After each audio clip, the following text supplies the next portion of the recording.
अस्सलाम वालेकुम students, my name is Sufiyan Ikram. आज हम आईसीएस कंप्यूटर साइंस पार्ट 1 के एक नए लेक्चर में मौजूद हैं।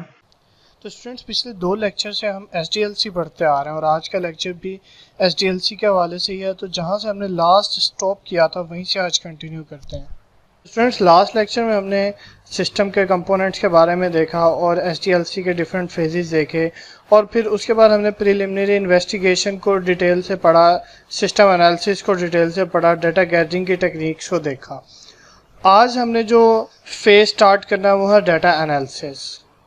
अब ये जो हमने जितना डाटा क्यूरीज के जरिए, क्वेश्चन के जरिए, ऑब्जर्वेशन के जरिए, सैम्पलिंग के जरिए, इंटरव्यू के रिटन डॉक्यूमेंट्स के जरिए कलेक्ट किया है, अब क्या जी, अब आपने इसका एनालिसिस स्टार्ट करना। As we are living in the information age, obviously information age में हम जिंदगी गुजार रहे हैं। हमने शुरू में जब चैप्टर को स्टार्ट किया था इंफॉर्मेशन टेक्नोलॉजी के वाले से देखा, इंफॉर्मेशन की वर्थ को देखा कि इंफॉर्मेशन हर एक शख्स के लिए बहुत ज़्यादा ज़रूरी है। So it is generally believed in today's computing scenario that data और information is the most precious commodity. Information हर एक बंदे के लिए बहुत प्रीशियस है, बहुत कीमती असासा है। Therefore data must be accurate. अब जो इसीलिए कहते हैं कि जो डाटा है वो एक्यूरेट होना चाहिए। अब यहाँ से ऊपर जितनी टेक्निक्स है, हमने डाटा को उठाया है, वो डाटा भी एक्यूरेट नहीं है। उसके अंदर बहुत ज़्यादा एम्बिग्विटीज हो सकती हैं, बहुत ज़्यादा ऊपर नीचे हो सकती हैं चीज़ें। तो therefore data must be accurate, complete and readily available in the system design, in the system we design. So to keep it in proper shape we have many tools available. अब डाटा एक तो precise होना चाहिए, ठीक है, proper होना चाहिए। अब फॉर एग्जांपल उसके लिए हमारे पास डिफरेंट टूल्स हैं। चीज़ों को, डाटा को एक शेप में लाने के लिए, एक तरतीब में लाने के लिए हमारे पास डिफरेंट टूल्स हैं। DFD, data flow diagrams, system flow charts, connectivity diagrams, grid charts, decision tables. अब ये वो सारी की सारी टेक्निक्स हैं जिनकी मदद से हमारे सिस्टम के सारे प्रोसेस को बनाया जाता है। It is beyond the concept of this course to discuss. अब कहता है कि ये जो सारी की सारी चीजें हैं ये आपके कोर्स में नहीं है, तो इसलिए इसको डिटेल में नहीं देखते आगे। अब आपने सिस्टम जो बना लिया, डाटा को एनालाइज कर लिया, अब नेक्स्ट है हमारे पास analysis report. Once the analysis work is over, we need to document it in the presentable form. यानी ऊपर जो आपने डाटा को एक अच्छी सी शक्ल में ले आए हैं, एक तरतीब में ले आए हैं, अब उसकी एक रिपोर्ट भी बनानी है आपने, वो एनालिसिस रिपोर्ट है। It is an presentable form to the higher management for their review and approval of the project. यानी अब क्या है कि पहले एक रिपोर्ट सबमिट कराई थी, फिजिबिलिटी रिपोर्ट, आपको याद होगा। तो अब वो जो फिजिबिलिटी रिपोर्ट हमने सबमिट करवाई थी वो अप्रूव हुई, उसकी बेसिस पे अपने हमने अपनी एनालिसिस करना शुरू की, डाटा गैदरिंग करना शुरू की। अब जो उसकी एक एनालिसिस रिपोर्ट बनी है वो इसलिए सबमिट कराना जरूरी है कि हमने जो चीज हमने फाइंड किया क्या वो ठीक है अभी कि नहीं। तो इसलिए मैनेजमेंट से एक रिपोर्ट की शक्ल में उन तमाम चीजों को अप्रूव करवाया जाता है। This report should have 3 parts. कौन से? First, it should explain how the current system, यानी ये रिपोर्ट जो है वो एक्सप्लेन कर रही है कि हमारा पहले वाला सिस्टम कैसा चल रहा है। Second, it should explain the problems in the existing system. अब इस सिस्टम में क्या क्या मसले मसाइल हैं, क्या क्या परेशानी आ रही है। And finally it should describe the requirements of the new system. और हम जो नया सिस्टम देंगे वो ये है, उसकी रिक्वायरमेंट्स क्या है। Make recommendations for the future. एक तो ये कि हम नया सिस्टम देंगे, वो उसकी रिक्वायरमेंट्स क्या है, क्या क्या चीज़ें होनी चाहिए, और वो आपकी रिक्वायरमेंट्स के ऊपर कैसे पूरा उतरेगा, और फ्यूचर में उसके अंदर कैसे बेहतरी लाई जा सकती है। अब ये सारी की सारी रिपोर्ट आप सबमिट करवाने के बाद डिज़ाइन फेज में आ जाते हैं।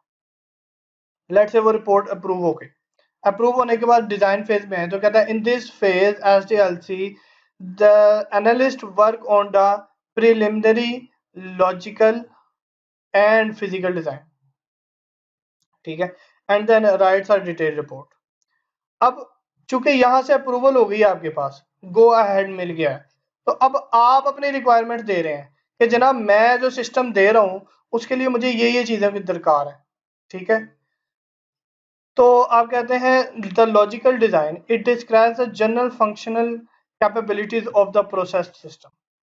एक तो ये उसको बताएंगे लॉजिकल डिज़ाइन के अंदर ये डिस्क्राइब किया जाएगा कि हमारी जो फंक्शन हम बना रहे हैं, जो फीचर्स हम इस सॉफ्टवेयर में ऐड कर रहे हैं, वो कैसे काम करेंगे, उनकी कैपेबिलिटी क्या होगी। It reviews the system requirement and consider the major system components. It review the system requirement, system की रिक्वायरमेंट जो हमने गैदर की थी उनको लेंगे and consider the major system components.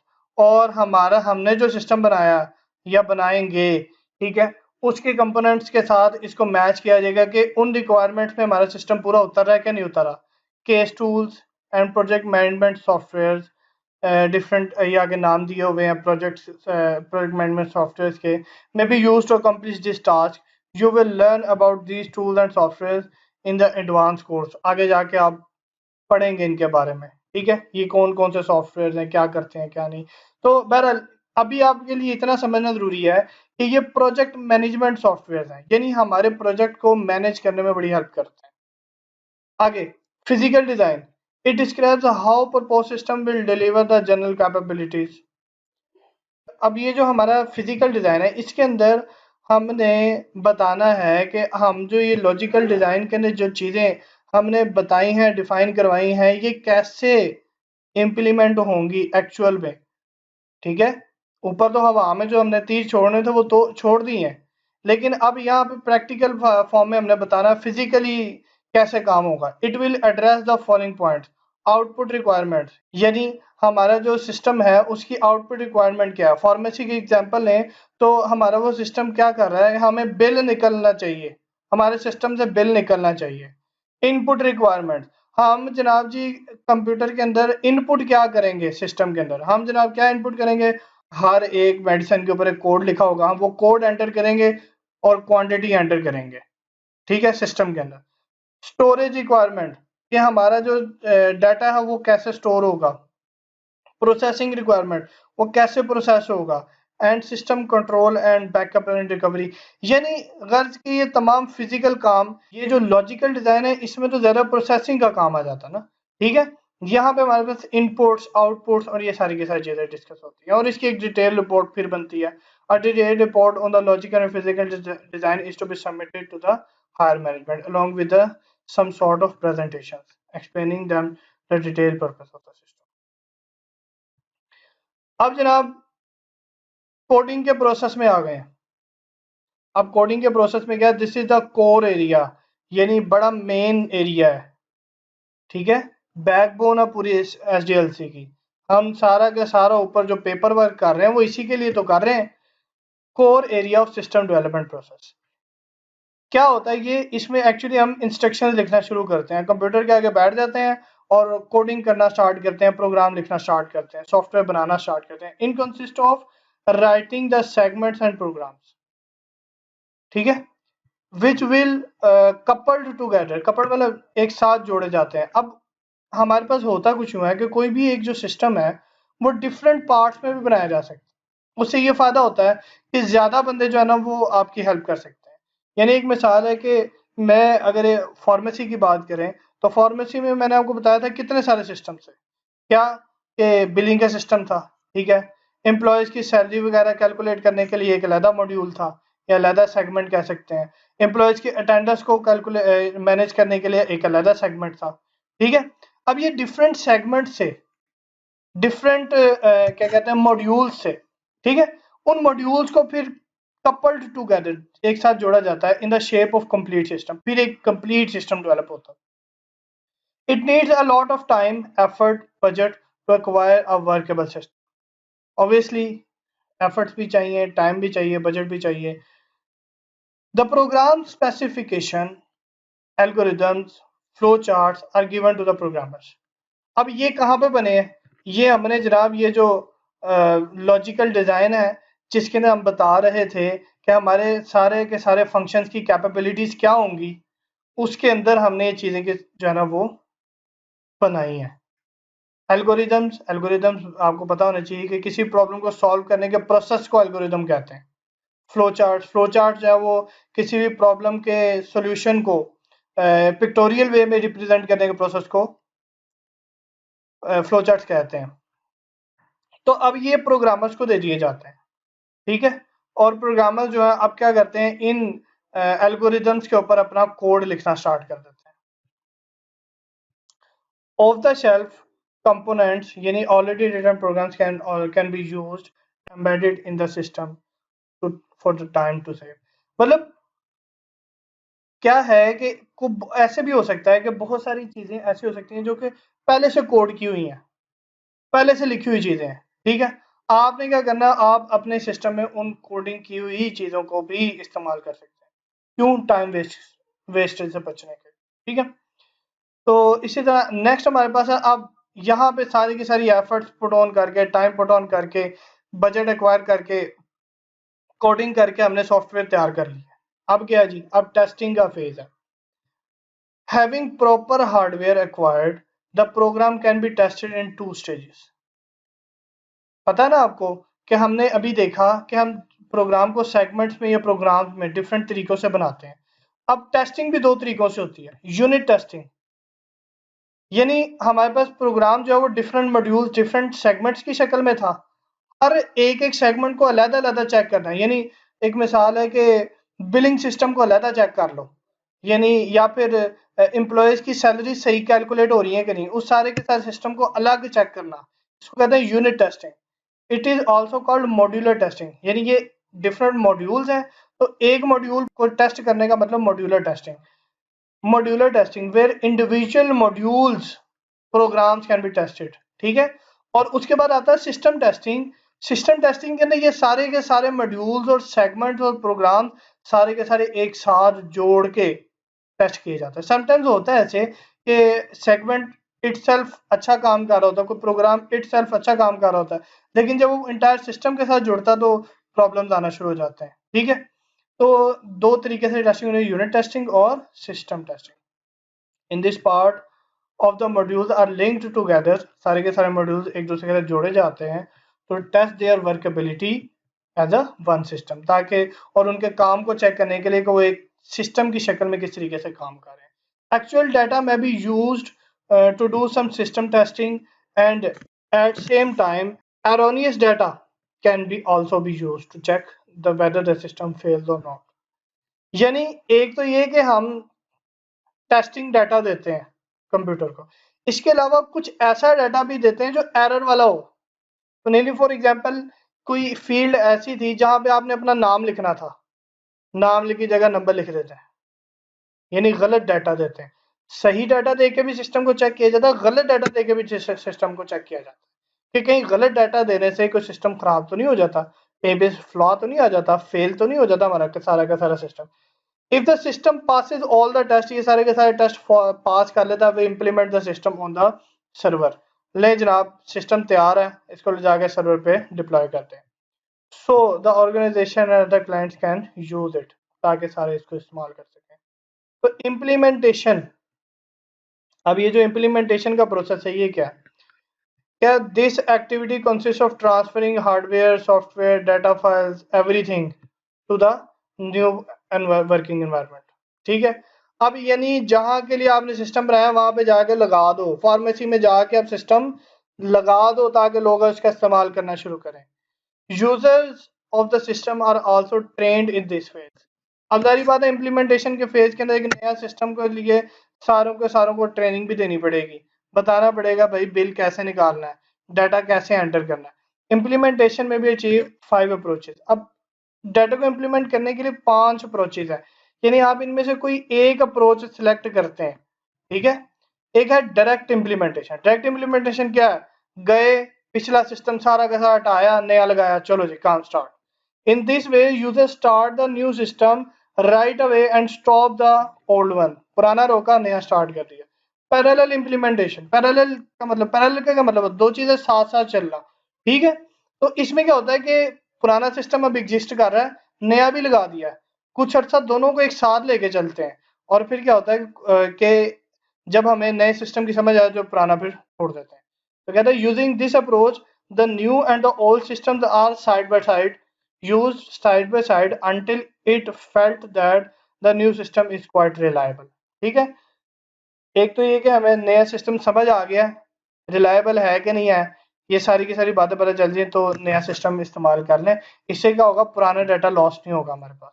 Phase implementation, अब जैसे मैं आपको बार बार बता रहा हूँ कि हमारा डाटा डिफरेंट पार्ट, हमारा जो सॉफ्टवेयर है या सिस्टम है वो डिफरेंट पार्ट्स में डेवलप होता है।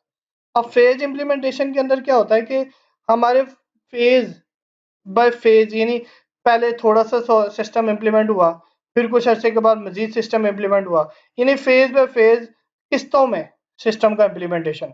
ठीक है, in this approach the part of the system are implemented from time to time until the whole system is implemented. यानी फ्रॉम टाइम टू टाइम, यानी कुछ अरसे के बाद, कुछ टाइम के बाद अगला सिस्टम, कुछ टाइम के बाद अगला सिस्टम, यानी फेज बाय फेज किस्तों में हमारे सिस्टम को इम्प्लीमेंट करना। इसी तरह नेक्स्ट है हमारा pilot implementation. This type of implementation allow us to implement the complete system but to select the group of users to selected department. क्या है कि अब सारा का सारा सिस्टम डिप्लॉय तो कर दिया है, लेकिन सारे यूजर्स को उसकी अभी एक्सेस नहीं दी है।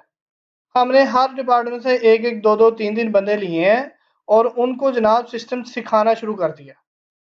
अब होगा क्या कि पायलट इम्प्लीमेंटेशन में ये वर्किंग एक्चुअली इस तरीके से करता है कि कुछ लोगों को उसकी एक्सेस दी जाती है, जब वो सीख जाते हैं वो बाकियों को सिखाते हैं।